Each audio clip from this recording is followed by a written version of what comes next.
ஏற்கனவே 8:30 மணிக்கு பேச வேண்டியவனா மணி 9:15 ஆயிடுச்சு.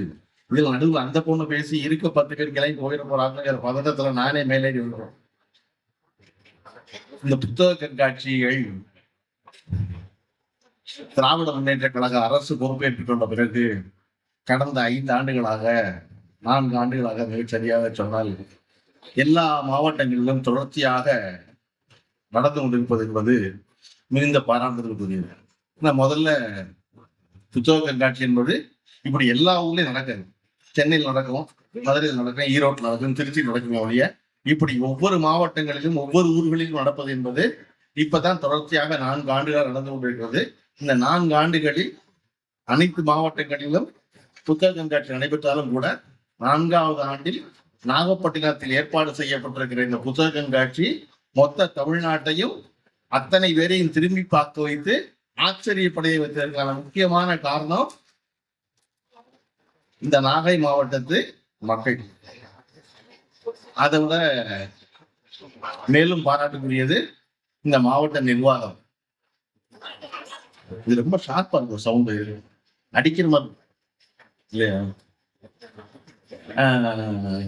உங்களுடைய மாவட்ட ஆட்சியர் அவர்கள் இன்னைக்கு சாயந்தரம் ஒரு 7:30 மணில 8:30 மணிக்கு எப்படி எல்லாரும் உற்சாகமா இருப்பார்களோ அந்த நேரத்துல இந்த புத்தக கண்காட்சி ஏற்பாடு பண்ணப்பட்ட எல்லாருக்கும் வரிசையில கிட்டத்தட்ட ஒரு 300-350 பேருக்கு பரிசீலிப்பது சிறிதும் டயர்டாகாம அயற்சி விடாம தொடர்ச்சியா நின்னார்ல.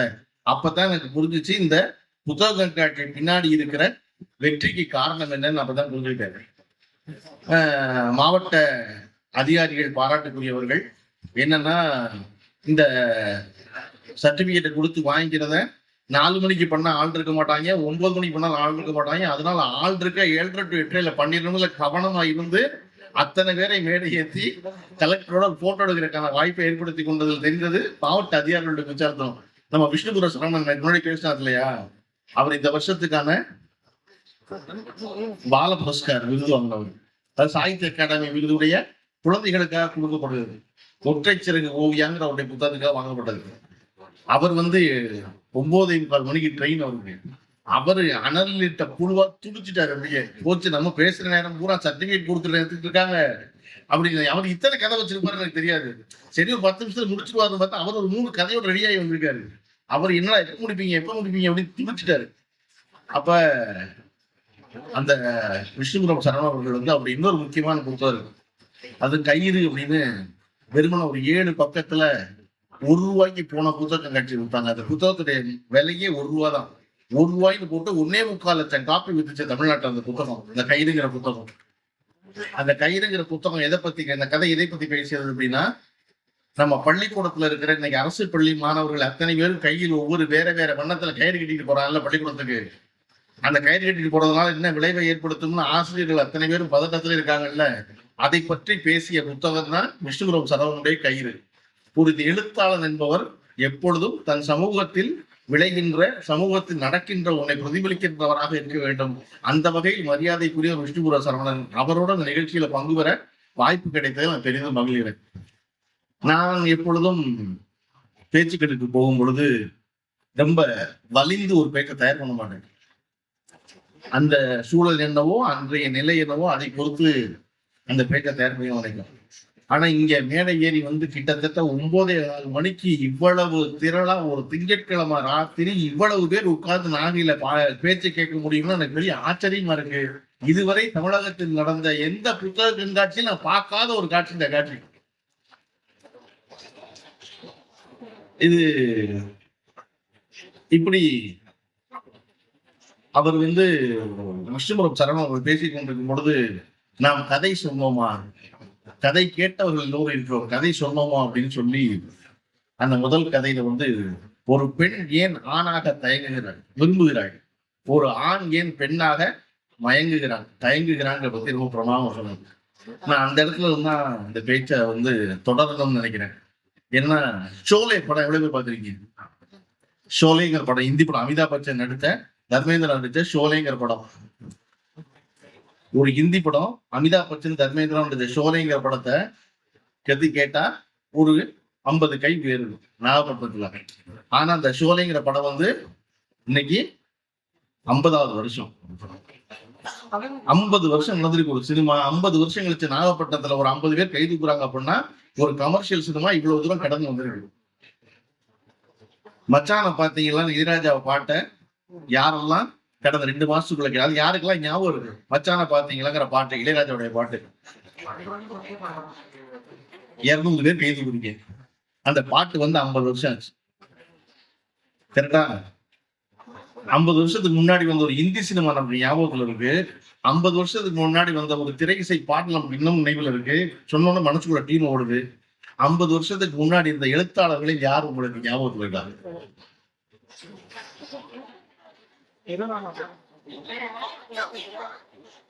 ஒரு 5 கை. அந்த 5 கை கேட்டா ஒரு பேரு யாரு தெரியும் உங்களுக்கு? பேரு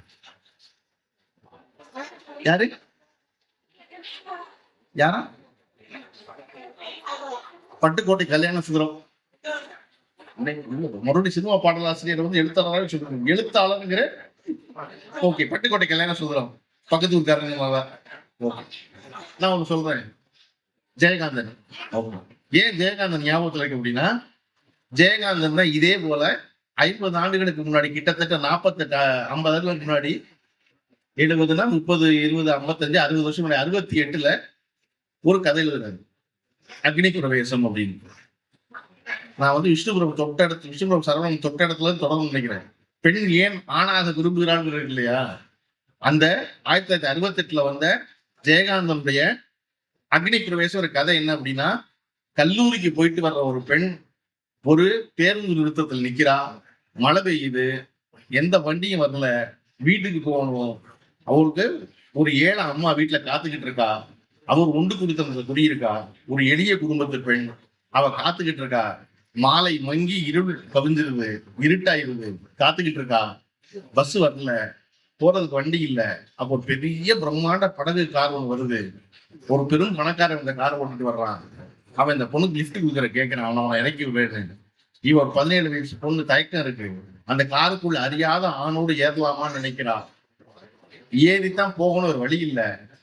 ஆனா ஏறக்கூடாது, பாதுகாப்பு இல்லைன்னு இன்னொரு பக்கம் தடுக்குது. பெண்ணுக்கு தடுமாற்றத்துல கார்ல ஏறிடுறாங்க பொண்ணு. ஏறி போன பெண்ணு காருக்குள்ள மழை நேரத்துல இருட்டுல தன்னை இழக்கிறா. அந்த கார் கொண்டு வந்து இவளுடைய தெருமுனையில விட்டுட்டு போயிடுது. இவ வீட்டுக்குள்ள போறா. இவளுக்கு தெரியுது தான் தன்னை இழந்து விட்டோம்னு தெரியுது. ஆனா அதை யார்கிட்ட சொல்றதுன்னு தெரியல. இழந்து விட்டோமாங்கிறது குழப்பமா இருக்கு அந்த வயசுல, 10 பருவத்துல, அவருடைய டீனேஜ்ல. வீட்டுக்குள்ள போறா. அது ஒரு பல உண்டு கொடுத்த வீடு. மற்ற எல்லோரும் பார்ப்பதற்கு முன்னால் அவருடைய அம்மா பதட்டத்துல காத்திருந்தவன் இவளை பார்த்துடுறா. மகளை பார்த்த உடனே அம்மாவுக்கு தெரிஞ்சிருது பொண்ணு இயல்பு நிலையில இல்லை அப்படின்னு. அந்த பொண்ணு அவசரமா இழுத்து கொண்டு போய் வீட்டுக்கு உட்கார வைக்கிறாங்க. அந்த பொண்ணு 17 வயசு பொண்ணு பதறா. இது உலகத்துக்கு தெரிஞ்சா என்னாகும் நினைக்கிறா. அம்மா சொல்றா, பதறாத, நடந்தது உனக்கு அறியாமல் நடந்ததுன்னு அங்க இருக்க ஒரு குடம் தண்ணி எடுத்து தலையில ஊற்றி, நீ வந்து பரிசுத்தமானவள் ஆயிட்ட, உனக்கு ஒண்ணும் இல்லைன்னு சொல்லி அம்மா அவளை ஒப்புக்கொள்றா. இதுல அதெல்லாம் ஒண்ணு கிடையாது, வெறும் உடம்பு தான். அந்த கதை முடிஞ்சிருது. அந்த கதைக்கு பேர் அக்னி பிரவேசம். 1968ல தமிழ்நாடே தடுமாறிடுச்சு அந்த கதை பிரவேசம். என்னது, ஒரு பொண்ணு போய் கெட்டு போய் வருவா, தலையில தண்ணி ஊத்துனா சுத்தமாயிடுவாடா, என்னடா நடத்திட்டு இருக்கீங்க அப்படின்னு. அந்த கதை அதோட முடியல. அந்த அக்னி பிரவேசம் அதன் பிறகு 1970ல சில நேரங்களில் சில மனிதர்கள் என்ற நாவலாக மாறியது. நாவலாக விரித்து எழுதினார் ஜெயகாந்தன் அந்த கதையிலே. அந்த கதாநாயகி கங்கான்னு ஒரு பேர் வைக்கப்பட்டது. அந்த கதை 1977ல திரைப்படமாக இருந்தது. அப்பொழுதும் அந்த கதை முடியாம 1978ல மறுபடியும் சில நேரங்களில் சில மனிதனுடைய தொடர்ச்சியாக கங்கை எங்கே போகிறாள் அடுத்த சீக்குவலை வந்து ஜெயகாந்தன் எழுதினாரு. இப்படி ஒரு சிறு கதை ஒரு நாவலாகி, அதுக்கடுத்து இன்னொரு சீக்குவல் ஆகி, தமிழ்நாட்டில் கிட்டத்தட்ட 14 ஆண்டு காலம் ஆட்சி செய்து கொண்டு வருவது. அப்படி இருக்க காலகட்டத்தில் அப்படி எழுத்தாளர் இருக்கும்போது நம்ம வந்து ஒரு திரைப்படத்தை ஞாபகம் வச்சிருக்கோமே, சினிமா பாட்டை ஞாபகம் வச்சிருக்கோமே, எழுத்தாளரை ஞாபகம் வச்சிருக்கோமானா வச்சிருக்கோம். எப்படி வச்சிருக்கோம்? எழுத்தாளர் காலம் தாண்டி நிற்கும் போது ஞாபகம் வச்சிருக்கோம். காந்தி எழுதின சத்திய சோதனை புத்தகம் எத்தனை பேருக்கு தெரியும்? படிச்சது அப்புறம் சத்திய சோதனை காந்தி புத்தகம் எழுதிக்காது. அவருடைய ஆட்டோபயோகிராபி நல்லா எழுதிக்கிறீங்க. காந்தி எழுதின புத்தகம் தானே. நாகப்பட்டினத்துல காந்தியுடைய சத்திய சோதனை புத்தகத்துக்கு எனக்கு தெரியும்னு சொல்ற கை 250 கை உயர்றதுக்கான காரணம் நான் சொல்றேன். அந்த புத்தகம் வந்து இன்னைக்கு 100வது வருஷம். அது எழுதப்பட்டது 1928. அப்ப நம்ம ஒரு எழுத்தாளரையோ ஒரு எழுத்தையோ எப்ப கொண்டாடுறோம்னா அவனுக்கு நீண்ட காலம் அவனை சோதிக்கிறது, அவனை சோதிச்சு பார்க்கணும். அப்படி இருந்தா அவன் ஒப்புக்கொள்ளணும் இல்லையா? அப்படி இருந்தா தான் சரின்னு நினைக்கணும். அதை எடுத்து சொல்வதற்கு நமக்கு தொடர்ச்சியாக அந்த புத்தகத்தை படித்தவர்கள் தேவைப்படுவார்கள் இல்லையா?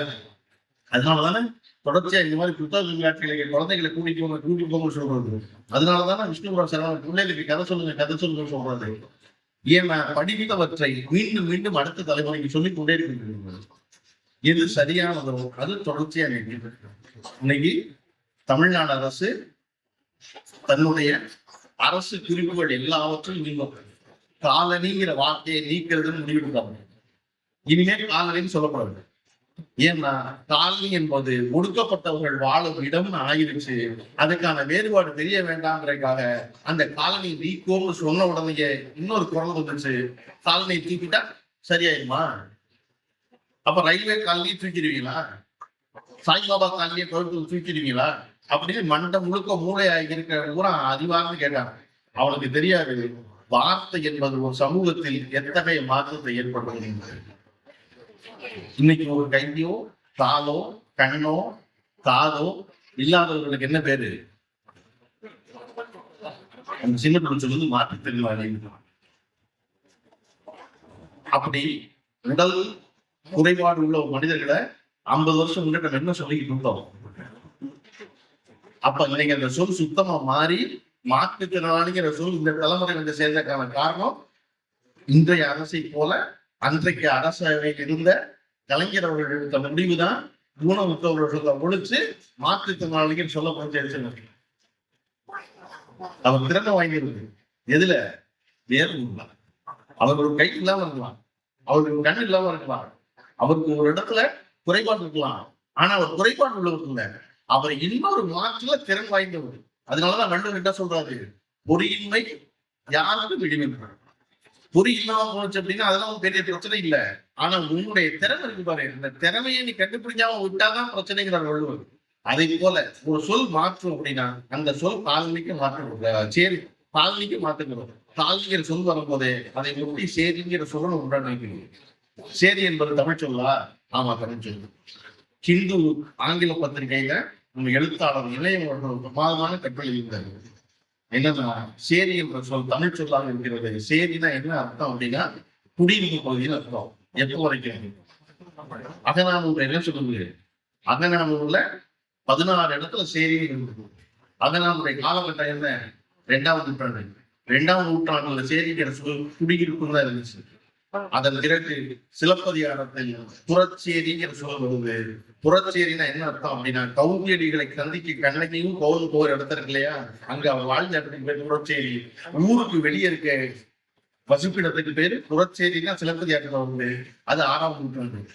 அப்ப எப்படா சேரிங்கிறது வந்து ஒடுக்கப்பட்டவர்களும் தாழ்த்தப்பட்டவர்களும் வந்து வாழ்ந்த இடமா சேரி எப்ப மாறுச்சு அப்படின்னா, எப்ப மாறுச்சுன்னா தமிழ் இலக்கியத்தில் பக்தி இலக்கியம் வந்து சேர்ந்தது 12ஆம் நூற்றாண்டில் பெரிய புராணத்தில் தான் முதலில் தீண்டா சேரி என்ற சொல் வந்து பயன்படுத்தப்படுது. தீண்டத்தகாதவர்கள் வாழும் இடத்துக்கு தீண்டா சேரிங்கிற பெயர் எதுல வருதுன்னா பெரிய புராணத்துல தான் வருது. 12ஆம் நூற்றாண்டுல பெரிய புராணம் நம்முடைய பக்தி இலக்கியத்தின் தொடக்கம். எப்ப பக்தி வருதோ, பக்தி வந்தா மனுஷன் வேற ஒருத்தன் மேல ஒருத்தன் கீழே ஆயிடும். அதுக்கு உதாரணம் சேரிங்கிற சொல். அது தீண்டா சேரியா மாறுறது பெரிய புராணத்துலதான். அப்ப இந்த சேரிங்கிற சொல்லுக்கு இத்தனை பெரிய ஒரு வரலாறு இருக்கிறது அப்படின்னு சொல்வதற்கு எனக்கு ஒரு எழுத்தாளர் தேவைப்படுகிறாங்க. அந்த எழுத்தாளர் பேர் இணையமாக இருக்கிறது. அந்த இணையத்தை படிப்பதன் மூலமா நான் தெரிஞ்சது மூலமா அடுத்த தலைமுறைக்கு அனுப்புறேன். அப்ப அதன் தொடர்ச்சியாகத்தான் நம்ம கால்விங்கிற வார்த்தையை நீக்கிறோம். ஒரு அரசு என்பது மனிதர்களுக்குள் வேறுபாடு பார்க்கும் சொல்லை எல்லா இடத்திலும் நீக்க வேண்டும் என்று முடிவெடுக்கும் பொழுது அதற்கு பக்கபலமாக உறுதுணையாக நாம் இருக்க வேண்டும் என்ற எண்ணம் எப்படி கிளம்புது அப்படின்னா ஒரு எழுத்தாளர்கள் தொடங்கி நடக்குது. அப்ப இங்க ஒரு சொல் முக்கியம். அந்த சொல் எப்படி வந்துச்சு முக்கியம். இவ்வளவு நம்ம தெரிஞ்சு வருவதற்காகதான் எல்லாரையும் திரும்ப திரும்ப படிங்க. இன்னைக்கு நிறைவு நாள் மீண்டும் இந்த புத்தக கண்காட்சி ஓராண்டு காலம் கழித்து இதே நாகப்பட்டினத்தில் நடக்கும். அன்னைக்கு இதை விடவும் திரளாக எல்லோரும் வந்திருக்க வேண்டும் நினைக்கிறேன். இந்த புத்தக காட்சிக்கு வந்து நிறைய புத்தகம் வாங்கினவருக்கு பாராட்டுகள், கொஞ்சம் புத்தகம் வாங்கினவருக்கு மேலும் பாராட்டுகள், ஒரே ஒரு புத்தகம் வாங்கினவருக்கு பாராட்டுகள். புத்தகமே வாங்காம ஒருத்தர் வந்திருக்காங்கல்ல, அவர் தான் மிகச்சிறந்த ஆள். அவரை கொண்டாடி பாராட்டி பிடிக்கிறவர். ஏன்னா புத்தகம் வாங்க வேண்டிய தேவை இல்லாம அந்த புத்தகம் கட்டிடுறது. மற்றவங்களுக்கு நோக்கம் இருக்கு, படிக்கிறதுக்கு ஆசை இருக்கு, படிக்க வேண்டிய தேவை இருக்கு, படிக்க வேண்டிய பட்டியல் கையில இருக்கு. புத்தகத்தை கட்டி வர்றாங்க, பாராட்ட மட்டும் செய்யணும். ஆனா ஒண்ணுமே இல்லாம அவங்க கூட்டம் போட்டு பேசிக்கிட்டு இருக்காங்களே, போய் தான் பார்ப்போமேனு சும்மா வந்திருக்கான்ல, அவன் தான் தீவிரமான வாசகன், அடுத்த வருஷம் மாற போறவன். அதனால அவனை விட்டுறவே கூடாது. நம்ம அவனை கொண்டாடி பாடணும். வாடா அவங்க நல்லா அப்பளம் கொடுத்து முடிஞ்சா நம்ம கலெக்டர் வச்சு அவனுக்கு ஒரு சர்டிபிகேட் கொடுத்தா நல்லது. முதல் புத்தகம் கட்டி வந்திருக்காருப்பா, ஒரு சர்டிபிகேட் கொடுப்பா அப்படின்னு. ஏன்னா ஒரு மிக மிக மிக மிக மிக மிக மிக மெதுவாகத்தான் வாசிப்பு பழக்கத்துக்கு வரலாம். ஆனா வந்ததுக்கு அப்புறம் அவன் மிக மிக மிக மிக வேகமான வாசகனாக மாறி வரும். அவனுக்கு ஒரே ஒரு தடவை தொட்டு நாக்குல வைக்கணும். நாக்குல பட்டுச்சுன்னா அப்புறம் அவன் எடுத்து குடமா குடிப்பாங்க. அந்த வேலையைத்தான் இந்த புத்தக காட்சி செய்கின்றன. இந்த புத்தக காட்சியோட இன்னொரு பெரிய மகிழ்ச்சி எனக்கு, ஆண்களை விட பெண்கள் இவ்வளவு பெரிய கூட்டத்துல வந்து சேர்ந்திருக்கிறது பெரிய மகிழ்ச்சி. இன்று தமிழ்நாட்டினுடைய அடையாளமாகத்தான் நான் இந்த புத்தக நிகழ்ச்சியை பார்க்கிறேன். நீங்க இன்னொரு 5 வருஷம் கழிச்சு பையனுக்கு ஒருத்தனுக்கு பொண்ணு கிடைக்காது. ஏன்னா பொம்பளை பூரா படுத்துருச்சு, பூரா பையனோட கூட சம்பாதிக்குது, பையனோட தைரியமா இருக்கு, பையனோட பிரமாதம் வேலை செய்யுது. அது என்ன செய்யும்?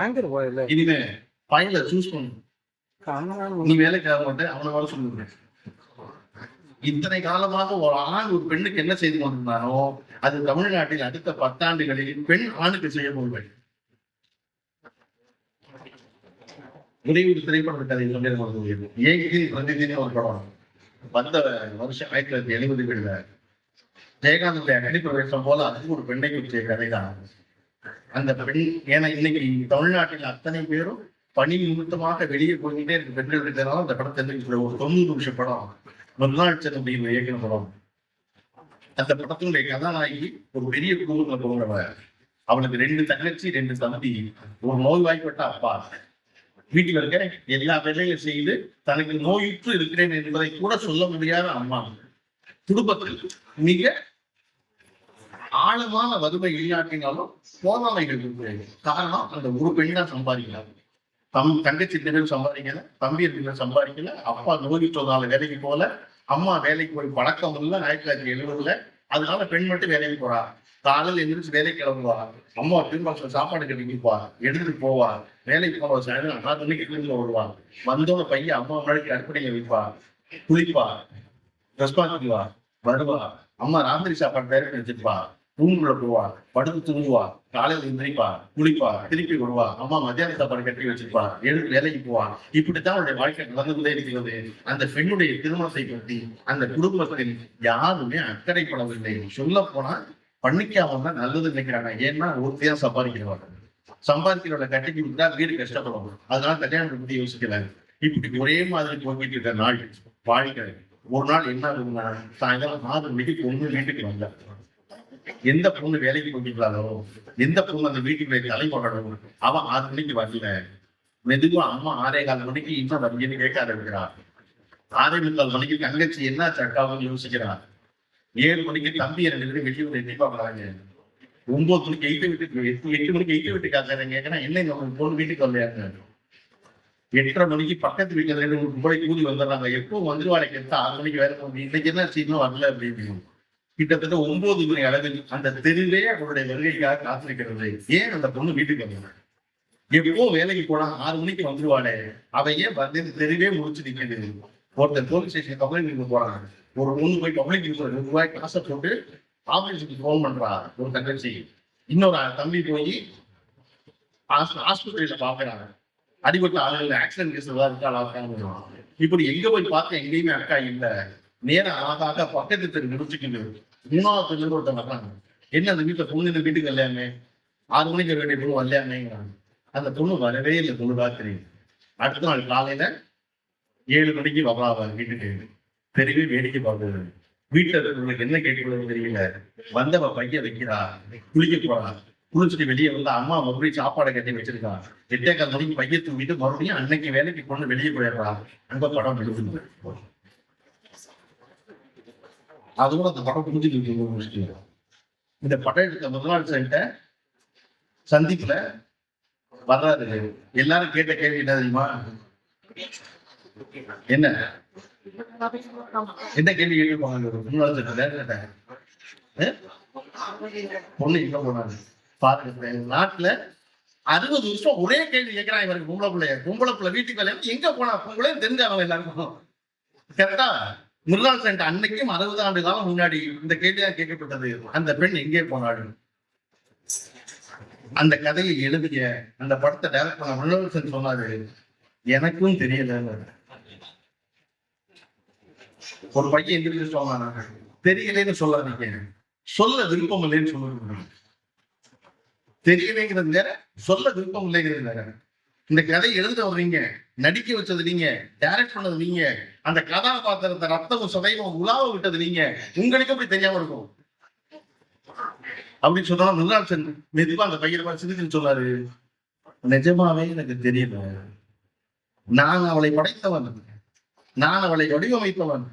ஆனாலும் அவளுடைய அந்தரங்கத்திற்குள் எட்டி பார்க்க எனக்கும் உரிமை கிடையாது. அதன் மேல போவாங்க, வேலை எடுத்து போயிருப்பா, ஃப்ரெண்டு வீட்டுக்கு போயிருப்பா, யாருக்கும் அடிபட்டுருப்பா, ரோட்ல ரத்தம் கொடுத்து போயிருப்பா, தெரியல எனக்கு. ஏன் ஒரு பெண்ணை பத்தி இவ்வளவு பதறீங்கன்னு கேட்டாரு. அந்த கேள்விதான் இந்த புத்தகத்தில் இவ்வளவு திரளான பெண்களுக்கு சொல்ல வேண்டிய செய்தி. தயவு செய்து பெண் எங்கே போகிறாள், என்ன செய்கிறாள், என்ன நடவடிக்கைகள் போன்ற ஃபாலோ பண்றதுக்கு நிப்பாட்டுங்க. அது நம்ம வீட்டுக்குள்ள பிரமாதமா வந்துடும். இவ்வளவு நல்லா படிச்ச பிள்ளை, இவ்வளவு நல்லா வேலை பார்த்த பிள்ளை, எவ்வளவு வாழ்க்கையில சிறப்பா வந்துடும். நம்ம வீட்டுல இருக்க நம்ம தான் முதல்ல நம்பணும் இல்லையா? எய்த வீட்டுக்காரர் என்ன உங்க வீட்டுக்குள்ள இன்னும் வரல கேட்டா போய் வேலையை பார்ப்பாங்க. நீ ஏன்டா கவலைப்படுறத பத்தி, நீ வேலையை பண்ணணும் அப்படி சொல்லும் இடம் என்பது அவனை அவமானப்படுத்துவதில்ல, நம் வீட்டு பிள்ளை விரிவாக நினைக்கிறது.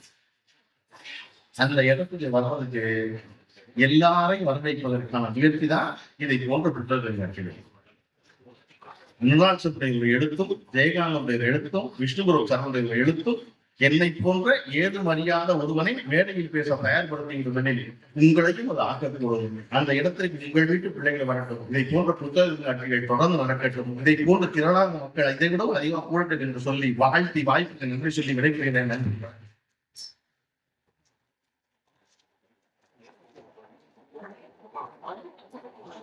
நன்றி நன்றி. சிறப்பான ஒரு பேச்சு, அழகான ஒரு பேச்சு. அவர்களை தற்போது சிறப்பு செய்யும் வகையில் மாவட்ட நிர்வாகத்தின் சார்பாக உதவி ஆணையர் மதிப்புக்குரிய திருமதி பரிமளா தேவி மேம் அவர்களை மேடைக்கு அழைக்கிறோம்.